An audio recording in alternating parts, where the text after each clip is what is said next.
রোজা তাহসান। দিন পার না হতেই আবার তার প্রাক্তন বেলাল। তার উপর আবার রোজার বাবার পরিচয় নিয়ে কত ঘটনা। তো যাই হোক, গত বছর ঠিক এমন সময় রোজার একটা প্রোগ্রামে আমি মডেল হিসেবে পার্টিসিপেটেড ছিলাম।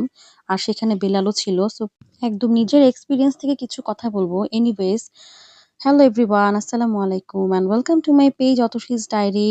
সেদিন বাসায় খুব বেশি বোরিং লাগছিল। সো এই যে ১ কাপ চা খেয়ে হালকা পাতলা রেডি হয়ে নিলাম এবং হঠাৎ করে ঠিক করলাম যে সন্ধ্যা পার হয়ে তখন রাত্রে প্রায় ৮টা-৯টা চলে যাবো একটু টিএসসি ঘোরাঘুরি করতে। তো এই যে বাসা থেকে বের হয়ে নিলাম, রিক্সায় উঠে গেলাম। সেদিনের এনভায়রনমেন্টটা বেশ ঠান্ডা ছিল আর বেশ বাতাসও ছিল।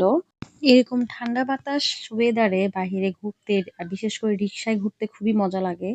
তো এর জন্য সেদিন একটু রিক্সা ঘোরা হয়ে গেল।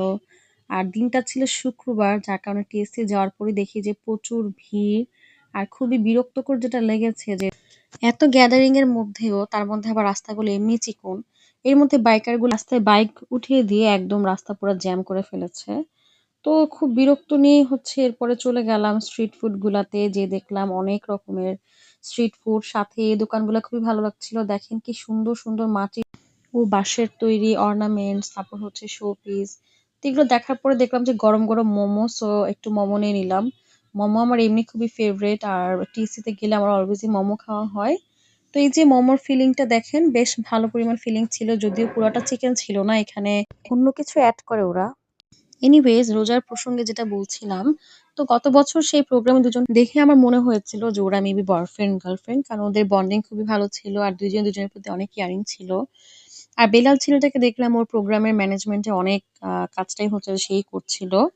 তো গত কিছুদিন আগে যখন হাসান রোজার বিয়ের নিউজ দেখলাম, তো কিছুটা হলেও শকড হয়েছিলাম। বাট তারপরে আমি মনে করি যে যার যার ব্যক্তিগত বিষয় এটা। এর কিছুক্ষণ পর যখন ওর প্রাক্তনের ইন্টারভিউ ভাইরাল হলো, তো এরপর দেখলাম অনেকেই হচ্ছে যে প্রাক্তনকে সান্ত্বনা দিচ্ছে, তো কেউ হচ্ছে যে আবার খুব বাজেভাবে তাকে প্রেজেন্ট করছে। তো আমার কথা হচ্ছে যে ভাই, এত মানুষের পার্সোনাল লাইফ ইন্টারফারেন্সের কি দরকার?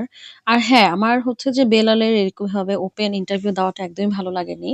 বাট হচ্ছে যে যারা তাকে নিয়ে খুব বেশি বাজে কথা বলছে, ওইটাও ভালো লাগছে না, কারণ ছেলেটা তো অলরেডি ট্রমাটাইজড হয়ে আছে।